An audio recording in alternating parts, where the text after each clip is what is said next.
Get ready for the dictation on the count of 3, 2, 1, start. The Supreme Court's observation that preventive detention laws are a colonial legacy and confer arbitrary powers on the state is one more iteration of the perennial threat to personal liberty that such laws pose. For several decades now, the apex court and high courts have been denouncing the executive's well-documented failure to adhere to procedural safeguards while dealing with the rights of detainees.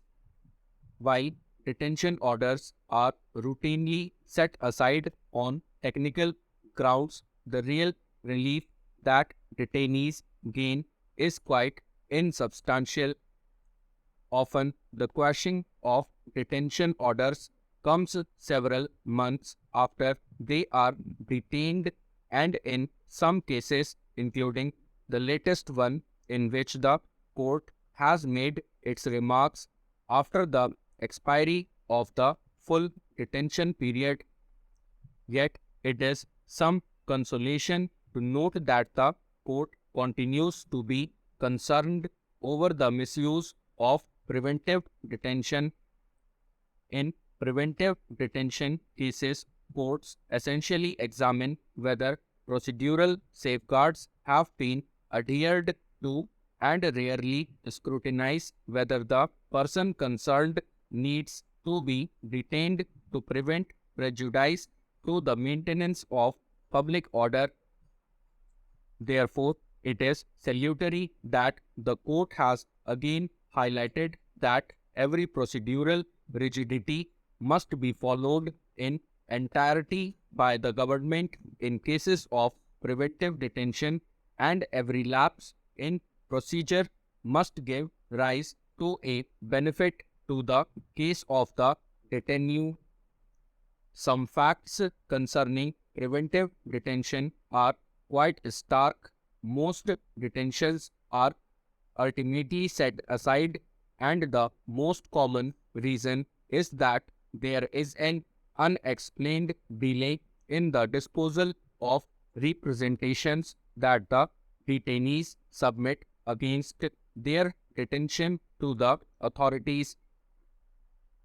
Failure to provide proper grounds for detention or delay in furnishing them, and sometimes giving illegible copies of documents are other reasons. In rare instances, courts have been horrified by the invocation of prevention detention laws for trivial reasons, one of the strangest being a man who sold substandard chili seeds being detained as a gunda. An unfortunate facet of this issue is that Tamil Nadu topped the country 2011 to 2021 in preventive detentions. One reason is that its Gundas Act covers offenders who range from bootleggers, slum grabbers, forest offenders to video pirates, sex offenders, and cyber criminals. The law's ambit is rarely restricted to habitual offenders as it ought to be, but extends to suspects in major cases.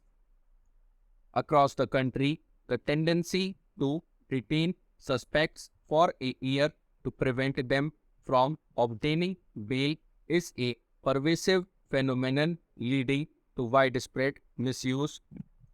Preventive detention is allowed by the Constitution, but it does not relieve the government of the norm that curbing crime needs efficient policing and speedy trials, and not unfettered power and discretion. In most electoral democracies where the first past the post system prevails, competition results mostly in a duopoly, but India has been an outlier. This is largely because its vast federal setup and diversity have led to the flowering of several regional parties that have become salient in their respective states. For the Aam Aadmi Party to be recognized as a national party by the Election Commission of India (ECI) in this milieu, there are 6 such now is a creditable achievement for a force that emerged out of a popular civil society movement during the United Progressive Alliance's tenure. From notching up repeat victories in Delhi and capturing Punjab to registering respectable vote shares in Gujarat and Goa, the party has grown into an electoral alternative in some states where the Congress is weak.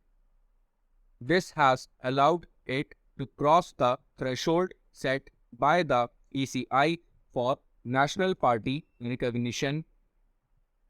That said, the AAP's distinguishing factor as a political force remains its record in Delhi, where its municipal work has won it some accolades as a party focused on governance.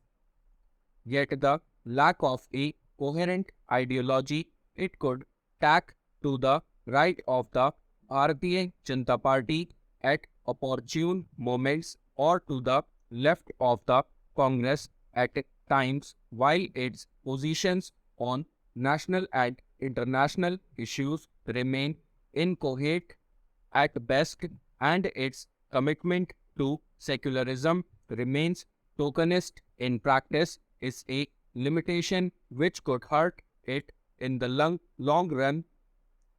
3 other parties have lost their national party tag: the Communist Party of India (CPI), the Trinamool Congress, and the Nationalist Congress Party (NCP). The CPI has been in decline for decades, and even its limited electoral successes in states such as Kerala are a consequence of its alliance with a larger left ally in the CPI Marxist. The conditions that necessitated the left split in the early 1960s are no longer relevant in a much changed world, and both left parties will be better off with a merger, at least for reasons related to ideological cohesion. The Trinamool and NCP are limited to West Bengal and Maharashtra, even though they recently won a small number of seats in Meghalaya and Nagaland, respectively. Both parties originated in the 1990s due to the differences their leaders had with the Congress's high command, but they have evolved differently since then. Unlike the NCP, the Trinamool has retained a relatively hostile posture towards the Congress. Its foray into Tripura was rendered fruitless as the Congress managed to make a relative comeback as an oppositional force, while the NCP's differences with the Congress are no longer as salient as they were in the 1990s to help it grow at the latter's expense.